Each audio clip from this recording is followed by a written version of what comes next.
എപ്പോഴും എല്ലാ ഡിഷുകളുടെയും കൂടെ കൂട്ടാൻ പറ്റുന്ന ഒരു അടിപൊളി വെജ് കുറുമയാണിത്. ഇതുപോലെ നിങ്ങളൊന്ന് ട്രൈ ചെയ്ത് നോക്കൂ. ഇഷ്ടമായ ലൈക്ക് ചെയ്യാനും കൂടെ തന്നെ സബ്സ്ക്രൈബ് ചെയ്ത് തൊട്ടടുത്തുള്ള ബെല്ലൈക്കനിൽ ഓൾ കൂടി പ്രസ് ചെയ്യാൻ മറക്കരുതേ. നമുക്കുള്ള സബ്സ്ക്രൈബേഴ്സ് നമ്മുടെ വീഡിയോ കണ്ടിട്ട് ലൈക്കും കമൻറ്റും ഒക്കെ ഇട്ടാലേ ഇത് മറ്റുള്ളവരിലേക്ക് കൂടി എത്തുള്ളൂ.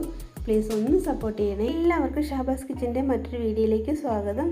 കുറുമ റെഡിയാക്കാനായി 2 carrot, medium size 3 potato, 10 beans, 3 പച്ചമുളക്, ഇത്രയും നമ്മൾ വെജിറ്റബിൾസായി എടുത്തിട്ടുണ്ട്. വെജിറ്റബിൾസ് എല്ലാം നമ്മൾ കുക്കറിൽ വെച്ചിട്ടാണ് വേവിച്ചെടുക്കുന്നത്. കുക്കറിനകത്ത് വെള്ളം ഒഴിച്ച ശേഷം ഒരു റിങ് വെച്ച് കൊടുക്കാം. അതിലേക്ക് ഒരു പാത്രം വെച്ചിട്ട് അതിൻ്റെ അകത്താണ് കേട്ടോ നമ്മൾ വെജിറ്റബിൾസ് എല്ലാം ഇട്ട് കൊടുത്ത് വേവിച്ചെടുക്കുന്നത്. കുറച്ച് സാധനങ്ങൾ വേവിച്ചെടുക്കുന്ന സമയങ്ങളിലൊക്കെ ഞാൻ ഇങ്ങനെയാണ് കേട്ടോ ചെയ്യാറ്. വെജിറ്റബിൾസ് ഇട്ട് കൊടുത്ത പാത്രത്തിലേക്ക് വെള്ളം ഒഴിച്ചു കൊടുക്കണം. ഏകദേശം ഒരു 1/4 ഭാഗത്തോളം ഞാൻ വെള്ളം ഒഴിച്ചു കൊടുക്കുന്നുണ്ട്. നമുക്ക് ഉപ്പ് കൂടി ചേർത്ത് കൊടുക്കാം. ഇനി നമുക്ക് ഇതിലേക്ക് ഗ്രീൻ പീസ് കൂടി ചേർത്ത് കൊടുത്ത ശേഷം വേണം കേട്ടോ വേവിച്ചെടുക്കാൻ. 80 ഗ്രാം കുതിർത്ത ഗ്രീൻ പീസാണ് കേട്ടോ ഞാൻ ഇതിലേക്ക് ചേർത്ത് കൊടുക്കുന്നത്. ഇനി നമുക്ക് 4 വിസിൽ വരുന്നൊരു കുക്കർ മൂടി വെച്ച് വേവിച്ചെടുക്കാം. 4 വിസിൽ കേട്ട് എയറെല്ലാം പോയി നമ്മൾ കുക്കർ തുറന്നിട്ടുണ്ട്. വെജിറ്റബിൾസ് എല്ലാം നന്നായി വെന്ത് കിട്ടിയിട്ടുണ്ട്. ഇനി നമുക്ക് ഇതിലേക്കുള്ള തേങ്ങാപ്പാൽ റെഡിയാക്കി എടുക്കാനായി 1 കപ്പ് തേങ്ങ മിക്സിയുടെ ജാറിലേക്ക് ഇട്ട് കൊടുത്ത് അടിച്ചെടുക്കാം. ഇത് നമ്മുടെ വെജിറ്റബിൾസ് വെന്ത വെള്ളമാണ് കേട്ടോ. നമുക്ക് തേങ്ങയിലേക്ക് ഒഴിച്ചു കൊടുക്കാം. ഒത്തിരി വെള്ളം ഒഴിച്ചു കൊടുക്കേണ്ട ആവശ്യമില്ല കേട്ടോ. കുറുമയല്ലേ നമ്മൾ റെഡിയാക്കി എടുക്കുന്നത്, അപ്പോഴേക്ക് കുറച്ച് വെള്ളത്തിൻ്റെ ആവശ്യമേ ഉള്ളൂ. ഇനി നമുക്കൊരു പാൻ അടുപ്പത്ത് വെച്ച് ഓയിൽ ഒഴിച്ചു കൊടുത്തിട്ട് അതിലേക്ക് ഒരു ബേ ലീഫ്, 1/4 ടീസ്പൂൺ പെരുംജീരകം, ഒരു ചെറിയ കഷ്ണം പട്ട, ഇത്രയും കൂടി ഇട്ട് കൊടുത്ത് 2 സെക്കൻഡ് കഴിയുമ്പോൾ കറിവേപ്പില കൂടി ഇട്ട് കൊടുക്കുക. ഇതൊന്ന് ഇളക്കി കൊടുത്ത ശേഷം നമുക്ക് ഇതിലേക്ക് സവാളയാണ് കേട്ടോ ചേർത്ത് കൊടുക്കേണ്ടത്. ഒരു വലിയ സവാളയാണ് കേട്ടോ ഞാൻ എടുത്തിട്ടുള്ളത്.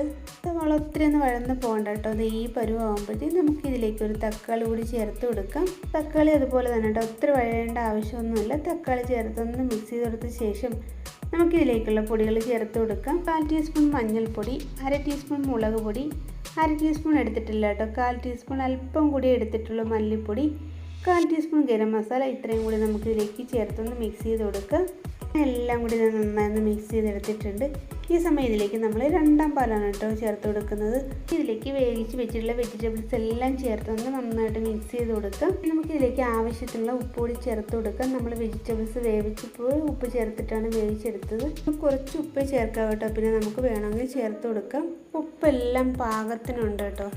ഇനി നമുക്ക് ഇത് മൂടി വെച്ചൊന്ന് വേവിച്ചെടുക്കണം.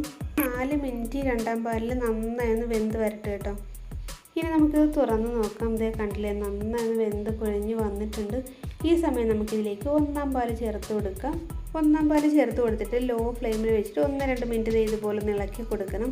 തിളയ്ക്കരുത് കേട്ടോ, തിളച്ച് പോയാൽ നമ്മുടെ കറി പിരിഞ്ഞു പോവും. അങ്ങനെ നല്ല ടേസ്റ്റോടുകൂടി വെജ് കുറുമ റെഡി ആയിട്ടുണ്ട്. എല്ലാവരും ഇതുപോലെ ഒന്ന് ട്രൈ ചെയ്ത് നോക്കിയ ശേഷം ഫീഡ്ബാക്ക് കമൻറ്റ് അറിയിക്കണേ.